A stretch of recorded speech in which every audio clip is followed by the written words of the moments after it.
నమస్తే. కరీంనగర్ కార్పొరేషన్ ఎన్నికల్లో భాగంగా ప్రస్తుతం మనం అయితే రామ్నగర్ లో ఉన్నాము.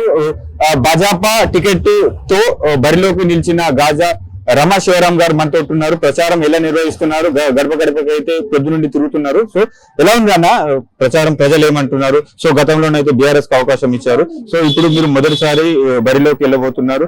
ఎటువంటి ప్రధాన సమస్యలు గుర్తించారు? అసలు ప్రజలు ఏం కోరుకుంటున్నారు? ప్రజలు ముందుగా కోరుకునేది ఏంటంటే, ప్రజలు అంటే మేము ఇప్పుడు తిరుగుతున్న ఇంటింటి గడప గడప ప్రచారంలో ప్రజలు చాలా ఆనందంగా మమ్మల్ని స్వాగతిస్తున్నారు. చాలా ఉత్సాహంగా మమ్మల్ని బలపరుస్తూ ఆశీర్వాదాలు ఇస్తున్నారు. అంతేకాకుండా ఇదివరకున్న నాయకులు ఏంటంటే, వాళ్ళు డివిజన్ పనులు కాకుండా వాళ్ళు పెద్ద పెద్ద పనుల కోసమో దానికోసమో బయట తిరిగే పరిస్థితిలో ఉండే నాయకులు అందుబాటులో లేరు. అటువంటి అందుబాటులో లేకుండా మీరు ఖచ్చితంగా అందుబాటులో ఉంటారనే ఉద్దేశంతో కంపల్సరీ మాకు ఆలోచనతో ప్రజలు చాలా స్వాగతిస్తున్నారు. దాని విషయంలో ప్రజలు చాలా అంటే ప్రజలు మార్పు కోరుకుంటున్నారా? ఈ 10 ఏళ్ల పాలనలో వాళ్ళు భరించినటువంటి బాధలు అన్ని తట్టుకొని ఇప్పుడు మార్పు కోసం అందరు ప్రజలు వాళ్ళే స్వాగతిస్తూ చెప్తున్నారు, పిలుస్తున్నారు. మీ ఏరియాలో అంటే మీ రామ్నగర్ లో నిన్న కేంద్ర మంత్రి వర్యులు బండి సంజయ్ గారు అయితే మీటింగ్ చాలా సక్సెస్ఫుల్ అయింది. సో ఎలా ఉంది? అంటే ఇది ప్లస్ కాబోతుందా మీకు? వాగ్దానం కూడా ఇచ్చినట్టున్నారు సత్యనారాయణ స్వామి టెంపుల్ కు. మన మంత్రి గారు బండి సంజయ్ అన్న గారు వచ్చి, వాస్తవానికి ఇప్పటి వరకు సంజయ్ అన్న గారు మా డివిజన్ లో ఇప్పటి వరకు రాలేదు. సాక్షాత్తు ఆ సత్యనారాయణ స్వామి పిలిపించుకున్నట్టు మాకు అనిపించింది. ఎందుకంటే స్వామివారి దయలేందే ఏది కూడా ఎలాంటి కార్యక్రమం కూడా జరగదు. స్వామివారి దయతోనే అసలు వాస్తవానికి సంజయ్ అన్న వారి కార్యక్రమం మాకుంటుందనే విషయం కూడా అర్ధరాత్రి 2 గంటలకు చెప్పి సడన్ గా స్వామివారు కనుకరించి స్వామివారు అన్నగారికి పిలిపించి రప్పించుకున్నట్టు మాకు అనిపించింది. ఎందుకంటే స్వామివారి గురించి అన్నగారు ఒక పెద్ద విషయం కూడా చర్చించడం జరిగింది. ఇన్ని ఏండ్లుగా జరుగుతున్నటువంటి ఇన్ని గవర్నమెంట్లు పోయినా అందరున్న ఒక రాజకీయం అనేది గుడి మీద జరుగుతుందనే ఉద్దేశం కూడా అన్నగారి భావనకు రావడం చాలా మాకు సంతోషకరం. అలాగే కాకుండా అన్నగారి సొంత డబ్బులతో, సొంత నిధులతోని ఎలాంటి చందాలు లేకుండా స్వామివారి దేవాలయాన్ని కూడా సొంత ఖర్చులతో నిర్మిస్తాననడం మా కాలనీ వాసులందరికీ, మా డివిజన్ ప్రజలందరికీ కూడా చాలా సంతోషకరమైన వార్త. ఇది మేము కలలో కూడా కోరుకోలేదు ఇటువంటి విషయం అన్నగారు చెప్తారని. ఈ విషయం చెప్పినందుకు మా డివిజన్ ప్రజలందరూ కూడా బ్రహ్మరథం పడుతున్నారు. ఇటువంటి స్వామివారి ఆజ్ఞ మేరకే అన్నగారికి వచ్చారని మేము భావిస్తున్నాం. ఓకే, ఎట్లా ఉంది అంటే బండి సంజయ్ గారు అయితే ఖచ్చితంగా ఈసారి మేయర్ పీఠం కొట్టబోతున్నాం అని చెప్తున్నారు. సో ఎలా ఉంది మరి పరిస్థితి? సో మీ డివిజన్ కి వచ్చేసి నేను కొందరు కాలనీలో మహిళా మండలతో మాట్లాడడం జరిగింది. మీ గురించి చాలా పాజిటివ్ గా చెప్తున్నారు. సో గణేష్ మండపాల విషయంలో కావచ్చు, అనేక అందుబాటులో ఉండడం కావచ్చు, సేవా కార్యక్రమాల్లో కావచ్చు ముందుంటారు అని. అంటే ఇప్పుడు ప్రజలు కూడా అందరికీ తెలిసిపోయింది. ఒకప్పటి లెక్క రాజకీయం కాదు, యువత కూడా అంతా బీజేపీ వైపు మొగ్గు చూపుతుంది. ఇది వరకు గత ప్రభుత్వం ఉన్నటువంటి బీఆర్ఎస్ ఏం చేసింది, ఎన్ని అరాచకాలు చేసింది, ఏం చేసింది అనేది కూడా ప్రతి ఒక్క ప్రజలకు, నాయకులకు అందరికీ అర్థమయ్యే విధంగా మనం అందరం చూస్తూనే ఉన్నాం. దాని గురించి వాళ్ళు ఏదో అబద్ధాన్ని కూడా నిజం లెక్క చెప్పడానికి వాళ్ళు చాలా ప్రయత్నాలు చేస్తారు. వాళ్ళకు ఒక గొంతుందనే విషయంలో మర్చిపోయి అబద్ధాన్ని కూడా నిజంగా గట్టిగా చెప్తే ప్రజలు నమ్ముతారు. ప్రజలు పిచ్చోళ్ళు అనే ఉద్దేశంలో వాళ్ళు ఉన్నారు.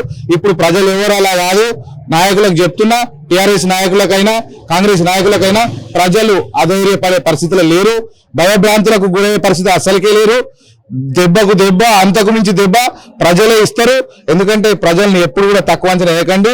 నాయకులకు మరీ చెప్తున్నా, ఎందుకంటే ప్రేమతోని, మర్యాదతోని మీకు స్వాగతించి అన్ని విధాలుగా 10 సంవత్సరాలు సహకరించారు. అదే విధంగా మీరు ఉండండి. ఇలాంటి భయభ్రాంతులకు గురి చేసో, లేకపోతే వార్నింగ్లు ఇచ్చో, ఇంకో విషయంగా ఏదైనా చేస్తే మాత్రం ప్రజలు, మేము కాదు ప్రజలు ఇంటికి వచ్చి తిరగబడే పరిస్థితికి వస్తుంది.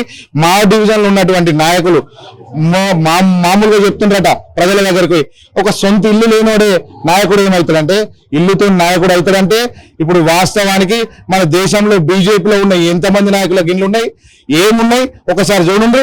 4 అంతస్తుల మేడున్నోడే రాజకీయం చేయాలంటే, అంటే బీదవాడికి రాజకీయం చేసే అవకాశం లేదా? ఇదే పైసలతోనే రాజకీయం కావాలన్నా? అంటే డబ్బు, మందు, దానితోనే రాజకీయాన్ని కొనగలుగుతారా మీరు అనే ఉద్దేశం కూడా మేము చెప్తున్నాం. అలాంటి రాజకీయం మా డివిజన్కు వద్దని ప్రజలందరూ కూడా ఏకపక్షంగా అందరు నిర్ణయించుకొని చాలా స్వచ్ఛందంగా స్వాగతిస్తున్నారు. దీనికి అందరూ కూడా ఏకీభవంగా సొంతంగా ఇప్పుడు మాతో వచ్చే ప్రజలందరూ కూడా ఎలాంటి డబ్బుకో దానికో దీనికో కాకుండా సంతోషంగా వాళ్ళందరూ వచ్చి స్వచ్ఛందంగా పనిచేయడం జరుగుతుంది. ఇదివరకు ఉన్న నాయకులు ఆర్థికంగా బలంగా ఉన్నారు. సో మీరు చూస్తే అంత మిడిల్ క్లాస్ అంతంత మాత్రంగా ఉన్నారు. ఎలక్షన్ టైంలో డబ్బు ప్రభావం ఖచ్చితంగా ఉంటుంది. సో మీరు ఎలా మరి అంటే ప్రజా ఆశీర్వాదం మీద పూర్తి నమ్మకం పెట్టుకున్నారా? నేనేం చెప్తున్నా, మాకిప్పుడు ప్రజలు చెప్తుండ్రు ఎలాంటి నాయకులు ఓటుకు 5,000 అని 10,000 అని బిడ్డ ఖచ్చితంగా వాళ్ళు ఇచ్చిన పైసలన్నీ మీకు ఇచ్చి మీ ఖర్చులకు ఇచ్చి మేమే మిమ్మల్ని గెలిపించుకుంటాం.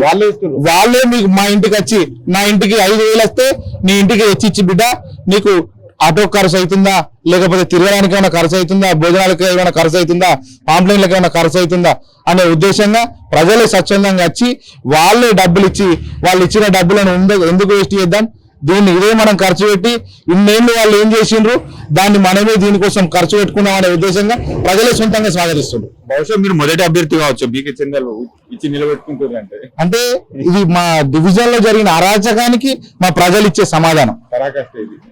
ఇక పరాకాష్ట దానికి అన్ని విధాలుగా మేము చెప్పేది ఏంటంటే ఇన్ని రోజులు ఈ బెదిరింపులు ఒకటి బంద్ చేయాలి.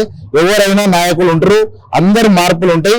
దానికోసం ఎవరిని కూడా ఉద్దేశం చేయకుండా ఇన్నేళ్లు ప్రేమగా ఈ నాయకులు ఈ మా డివిజన్ ప్రజలు ఎంత ప్రేమగా మిమ్మల్ని తీసుకున్నారో అదే ప్రేమగా ఉండండి, అదే ప్రజల నిర్ణయానికి మీరు కట్టుబడి ఉండండి అని చెప్తున్నారు. మార్పు ప్రజలందరూ కూడా మార్పు కొట్టుకుంటున్నాయి కదా. ఇప్పుడు వాళ్ళు ఇచ్చిన దానికి స్వచ్ఛందంగా చేసేది ఎందుకు, మార్పు కోరుకుందామని స్వచ్ఛందంగా వస్తుండ్రు. ఓకే అండి, thank you, all the best.